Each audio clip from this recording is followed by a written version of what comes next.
आपका मेज़बान दानिश नसीर। यहाँ पे एक हॉस्पिटल तो तामीर कर दिया गया है, लेकिन उसमें पैरामेडिकल स्टाफ की बहुत ज़्यादा कमी है और डॉक्टर्स की कमी देखने को मिल रही है, जिस वजह से यहाँ के लोकल रेजिडेंट्स को बहुत ही दिक्कतों का सामना करना पड़ रहा है। आज करनाल के एक लोकल रेजिडेंट हमारे साथ मौजूद हैं, इनसे मज़ीद तफसीलात जानते हैं। जी तो सर, सबसे पहले आपका नाम? जी अब्दुल वाहिद नाज़ी। जी तो क्या दिक्कतें आ रही हैं इस एसडीएस तंगदार में करनाल के लोगों को? देखेंगे, सबसे पहले तो हम जो अच्छी चीज़ें हैं उनका उनमें हम मशकूर हैं, और जो बुरी चीज़ें हैं उनको हम यहाँ पर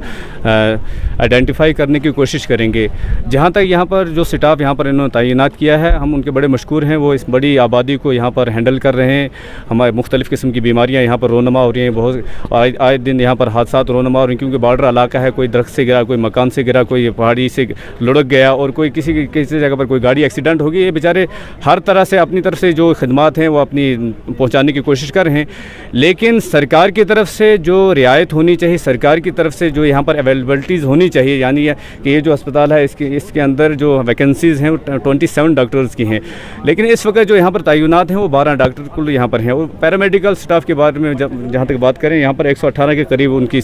वैकेंसीज़ हैं, लेकिन यहाँ पर अगर देखा जाए 60 नियर बाई ऐसी कुछ यहाँ पर वो स्टाफ यहाँ पर मौजूद है, तो डबल से ज़्यादा स्टाफ पर यहाँ पर जिम्मेदारियाँ पड़ जाती हैं। और इलाके की नौयत को देखा जाए तो 80,000 के करीब यहाँ की जो आबादी है इसी अस्पताल पर जो है वो डिपेंड करती है। लेकिन अगर देखा जाए आए रोज़ हादसात को, और फिर यहाँ से श्रीनगर की जो दूरी है, फिर यहाँ इलाके की जो गुर्बत है, इन तमाम चीज़ों को देखा जाए तो ये अस्पताल हमारे लिए नाकाफ़ी है। और जो स्टाफ है वो बिल्कुल भी यहाँ पर नाकाफ़ी है। हम चाहते हैं कि जो यहाँ पर स्टाफ है इसको मज़ीद यहाँ मज़ीद स्टाफ लाया जाए, और जो मशीनरी है उसको भी यहाँ पर मज़ीद मशीनरी यहाँ पर इंस्टॉल की जाए, जो मौजूदा दौर के तकाज़े हैं, ताकि वो यहाँ पर पूरे हो सके। तो इसके लिए आप किसको जिम्मेवार ठहराना चाहते हैं कि इस हॉस्पिटल में इतनी लैक ऑफ बेसिक फैसिलिटीज़ हैं? देखें, हम डायरेक्ट ही किसी पर हम एलिगेशन नहीं कर सकते हैं कि हमारी यूटी सरकार जो है, इंतज़ामिया जो है इसमें वो मुलविस हो सकती है। हो सकता है हमारी तरफ से उन तक हमारी डिमांड ना पहुंच सकी हो, या हमारे जो लोग हैं, जिन लोगों को हमने यहाँ पर इस चीज़ के लिए चुना था, जिनको हमने जो हमारे पब्लिक रिप्रेजेंटेटिव्स हैं, हमने उनको इसी काम के लिए चुना था कि हमारी जो बेसिक ज़रूरियात हैं उनके ऊपर आपने काम करना है। हमारी जो डिमांड्स हैं उनको आगे आपने हाई अथॉरिटीज़ तक लेकर जाना है। हो सकता है हमने वहाँ तक अपनी डिमांड न पहुँचा सकी हूँ, जिसकी वजह से इस अस्पताल की तरफ जो यूटी गवर्नमेंट है उनकी नज़र न पड़ी हो। तो मुझे लगता है कि आपकी विसासत से या जो हमारे रिप्रेजेंटेटिव्स हैं उन तक हमारी बात पहुँच रही है, यूटी जो हमारी इंतज़ामिया है उन तक हमारी बात पहुँच रही है, तो हम तो अच्छी उम्मीद रखते हैं कि इंशाअल्लाह अज़ीज़ जल्दी ही हमारी जो डिमांड्स हैं उन पर काम किया जाएगा। पिछले साल से यहाँ हमारे सेंट्रल में बीजेपी की सरकार तैनात है, और बीजेपी की सरकार जिन वादों के साथ मैदान में उतरी थी, सड़क, बिजली, पानी, हस्पतालें, क्या वो वादे अभी यहाँ ग्राउंड लेवल पे पूरे नहीं हो पा रहे हैं? क्या वो अपने वादों पे पूरा खड़ा नहीं उतर पा रहे हैं? देखें जी दानिश साहब, जहाँ तक यहाँ बीजेपी और कांग्रेस का मसला है नहीं, क्योंकि जो भी सरकार यहाँ पर आई उन्होंने हमें हमेशा से लॉलीपॉप दिया है, वो चाहे बीजेपी हो, चाहे कांग्रेस हो, एनसी हो, पीडीपी हो, या जो भी यहाँ पर रूल में आया है, उन्होंने हमेशा हमसे वादे ही किए हैं। यहाँ ग्राउंड पर किसी ने भी काम नहीं किया है। यहाँ पर अगर हम बीजेपी का नाम लेते हैं तो मुझे लगता है ये ज़्यादती होगी, कि खाली बीजेपी का ही मसला नहीं है, बल्कि जितनी भी सरकारें जम्मू कश्मीर के अंदर बरसरे इक़्तिदार आई, उनमें से किसी ने भी हमारे साथ वादा वफा नहीं किया है। और इस वक्त जो सरकार है, अभी तो इनके पास टाइम है, 2024 तक इनकी हुकूमत है, इनके पास टाइम है अपने आप को साबित करने का। ये हो सकता है अपने आप को साबित कर सकें, और अगर ये साबित करना चाहें तो उनके लिए ग्राउंड है, यहाँ पर आकर अपने आप को साबित करें, ताकि कल आप मुझसे ये सवाल ना करें कि हाँ जी बीजेपी ने क्या किया है, फलां ने क्या किया है। हो सकता है ये बेहतर कर सकें, कल हो सकता है हम में से कोई आदमी इनके काम की तारीफ़ कर सके। तो अभी कश्मीर में यूटी गवर्नमेंट है ना, तो एलजी साहब से क्या मांग रहेगी आपकी? देखिए जी, हमारी फ़िलहाल जो सबसे बड़ी डिमांड है, हमारी जो अस्पताल है ये मुकम्मल तौर पर जो इसके अंदर जो नीड्स हैं वो की पूरी होनी चाहिए, और हम इसकी उम्मीद भी रखते हैं इंशाअल्लाह जी, क्योंकि एलजी साहब जो है, मैंने सुना है कि काफ़ी संजीदा हैं, मामलात के ऊपर जो है फौरी तौर पर एक्शन लेने की कोशिश करते हैं। और जहाँ तक हमारे डीसी साहब हैं हमारे, वो भी काफ़ी ईमानदार हैं, वो भी चाहते हैं कि हाँ जी जहाँ पर लोगों की जो बुनियादी ज़रूरियात हैं उन पर जल्द से जल्द काम किया जाए। तो हम इंशाअल्लाह अच्छाई ही की उम्मीद रखेंगे, और ये हम अपनी तरफ से आज एक पैगाम दे रहे हैं कि हमारी जो ज़रूरियात हैं उनको पूरा किया जाए, क्योंकि आगे 2 महीने के बाद यहाँ पर विंटर भी आ रहा है, और विंटर तो हमारे लिए एक जेल जैसी और सूरत यहाँ पर बना देगा। उसमें तो हमारे जो बीमार लोग नहीं, जो सेहतमंद लोग हैं, उनके लिए भी मसला बन जाता है। तो हम चाहते हैं कि यहाँ अस्पताल का मसला है, रोडों का मसला है, बाकी मसाइल हैं, जितने भी मसाइल हैं उनकी तरफ एलजी साहब जो है ख़ास तौर पर तवज्जो दें, क्योंकि ये जो है ये तो बॉर्डर इलाका है। यहाँ की जो जितनी भी मसरूफियात हैं, जितने भी काम आप कर सकते हैं वो इन्हीं 5-6 महीनों के अंदर कर सकते हैं। उसके बाद जैसे ही बर्फ़ पड़ जाएगी फिर तमाम तरह के जो वर्क हैं वो यहाँ पर रुक जाते हैं। تو ابھی کرنا کو ایک لقب لگ چکا ہے جس کو ڈرگس کا ہب کہا جا رہا ہے ابھی. کچھ گندے لوگوں کی وجہ سے کرنا کے جو کہ عزت دار شہری ہیں ان کو بھی غلط نظر سے دیکھا جا رہا ہے. ان لوگوں کے لیے آپ کی کیا میسج رہے گی؟ دیکھیں جی، ہم نے جب بھی کسی مسئلے کو دیکھا ہم نے اپنی ذمہ داریاں اٹھا کر دوسرے کے کندھے پر ڈال دی ہیں. ایسا نہیں ہے جب تک ہم ایک مکمل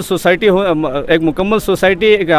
ذمہ دار شہری ہونے کے ناطے اپنی ذمہ داریاں اپنے کندھوں پر نہیں لیں گے کوئی بھی مسئلہ حل نہیں ہو سکتا ہے. یہ جو مسئلہ ہے یہ حل نہیں ہو سکتا ہے کیونکہ جس میں پولیس نے بھی اپنا رول ادا کرنا ہے، اس میں سول سوسائٹی نے بھی اپنا رول ادا کرنا ہے، اس میں والدین نے بھی اپنا رول ادا کرنا ہے. تب جا کر یہ جو غلیظ چیز ہے جس نے ہمارے سماج کو اس وقت بالکل دھمک کی طرح چاٹ رہا ہے، تو تب جا کر یہ چیز رک سکتی ہے. اور جہاں تک میں آپ سے ایک چھوٹی سی گزارش کرنا چاہتا ہوں، سرکار اگر چاہے اس چیز پر کنٹرول کرنا تو سرکار کر سکتی ہے. اس وقت ہماری جو تجارتی شعبے ہیں،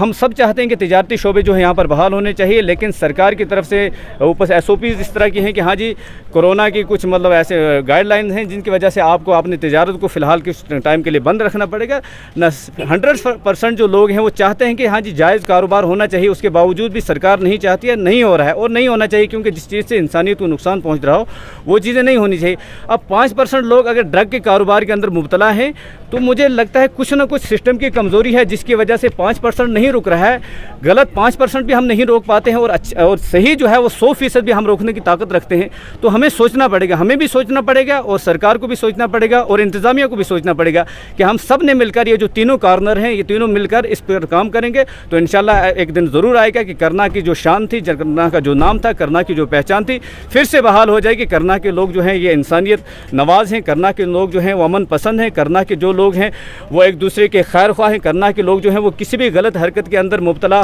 ہونے کو پسند نہیں کرتے ہیں. تو جیسا کہ پچھلے کئی ٹائم سے انڈین آرمی اور پولیس کی بات کی جائے، انہوں نے یہاں پہ ڈرگس کی ریکوری، آرمز اینڈ ایمینیشن کی ریکوری کی ہے، تو آپ کس طرح سے ان کا شکریہ ادا کرنا چاہتے ہیں؟ دیکھو یہ تو قابل تعریف ہے، قابل سراہنا ہے کہ ایک آدمی دلی سے آ کر ہمارے لوگوں کے بارے میں سوچ رہا ہے، UP سے آ کر ہمارے لوگوں کے بارے میں سوچ رہا ہے کہ یہ جو آنے والی جنریشن ہے یہ خراب نہیں ہونی چاہیے. لیکن افسوس کی بات یہ ہے کہ ہمارے والدین ہمارے بارے میں نہیں سوچ رہے ہیں، ہمارا بڑا بھائی ہمارے بارے میں نہیں سوچ رہا ہے، ہمارا پڑوسی ہمارے بارے میں نہیں سوچ رہا ہے اور ہمارے جو سوسائٹی کے جو ذمہ دار شہری ہیں وہ ہمارے بارے میں سوچنے کی بالکل زحمت نہیں کر رہے ہیں کہ ہماری جو سوسائٹی ہے بالکل ختم ہو رہی ہے. ٹھیک ہے، بھلے ہی میرا بچہ جو ہے اس ڈرگ کے اندر مبتلا نہ ہو، لیکن میرے پڑوس کے اندر یہ ڈرگ اگر پہنچ چکا ہے، کل میرا بچہ بھی اس کے اندر ملوث ہو جائے گا کیونکہ پڑوس کی اچھی عادات ہمارے بچوں میں منتقل ہوتی ہیں اور بری عادات بھی ہمارے بچوں میں منتقل ہوتی ہیں. جہاں تک ہماری پولیس کا محکمے کا تعلق ہے وہ بھی انشاءاللہ اپنی جگہ پر بہت اچھا کام کر رہے ہیں. ہم ان کی کام کی ہم تعریف کرتے ہیں، سراہنا کرتے ہیں. وہ اپنی طرف سے بیچارے کوشش کر رہے ہیں، لیکن ایک پوری 1 لاکھ کی آبادی کے اوپر 50 یا 60 پولیس والے کتنا کنٹرول کر سکتے ہیں؟ جب تک ایک مکمل سوسائٹی ایک ذمہ دار شہری ہونے کے ناطے جب تک ہم اپنا رول جو ہے پلے نہیں کریں گے، مجھے نہیں لگتا ہے یہ جو ڈرگ کا مسئلہ ہے یہ حل ہو سکتا ہے یہاں پر. تو کرنا کی جو یوتھ ہے ان کے لیے کیا میسج رہے گی آپ کی؟ میں تو ان سے یہی کہوں گا کہ ہاں جی آپ کو وقتی طور پر یہ فیشن کے اعتبار سے آپ اس کو استعمال کر رہے ہیں، لیکن آپ کبھی سوچ لیں اس پر کہ آپ کی جو عزت ہے وہ اس پر پامال ہو رہی ہے، آپ کا مال پامال ہو رہا ہے، آپ کی بہنوں کی غیرت جو ہے اس وقت وہ ملیہ میٹ ہو رہی ہے، آپ کی ماں کی جو غیرت ہے وہ ملیہ میٹ ہو رہی ہے، آپ کے باپ کا جو سر فخر سے آپ کی وجہ سے بلند ہونا چاہیے تھا وہ اس وقت جھک رہا ہے. تو میں ان سے گزارش کر رہا ہوں، ہاتھ جوڑ کے گزارش کر رہا ہوں کہ بھائی ہمارے پاس بہت سارے وسائل ہیں جن کے ذریعے سے ہیں، جن کو ہم اپنا کر ہم بہتر رزق یہاں پر تلاش کر سکتے ہیں، روزگار تلاش کر سکتے ہیں. ہم سب نکلیں اور جو اس وقت جو ہماری سرکار ہے، جو گورنمنٹ ہے، ہم ان سے ڈیمانڈ کریں کہ ہاں جی کرنا جو ہے ایک بہت ہی خوبصورت علاقہ ہے، ٹورزم پلیس بننے کی صلاحیتیں رکھتا ہے. ہمارے پاس یہاں پر بہت سارے ایسے پلیسز ہیں جن کو ہم اگر وہاں آئیڈینٹیفائی کر کے وہاں پر تھوڑا سا ڈیولپ کر کے ان علاقوں کو اس علاقے کی ترقی کے لیے ہم استعمال کر سکتے ہیں. ہم سب نکل کر اپنے علاقے کی ترقی کے لیے ہم آگے آ سکتے ہیں اور اس جو گند ہے اس سے باہر نکل سکتے ہیں. کیونکہ میں آپ سے گزارش کرنا چاہتا ہوں جتنے بھی لوگ ڈرگ کے اندر اس وقت مبتلا ہیں جو پکڑے گئے ہیں، میں یقین کے ساتھ کہتا ہوں کہ ان کی عمر ختم ہو سکتی ہے لیکن وہ جیلوں سے چھوٹ نہیں سکتے. پھر ایسا کاروبار ہم کیوں کریں جس کی وجہ سے ہم نے اپنی پوری جو عمر عزیز ہمیں ملی ہوئی ہے، جو سب سے عظیم تحفہ ہے اللہ کی طرف سے، ہم اس کو اپنی جیلوں کی زینت بنا دیں.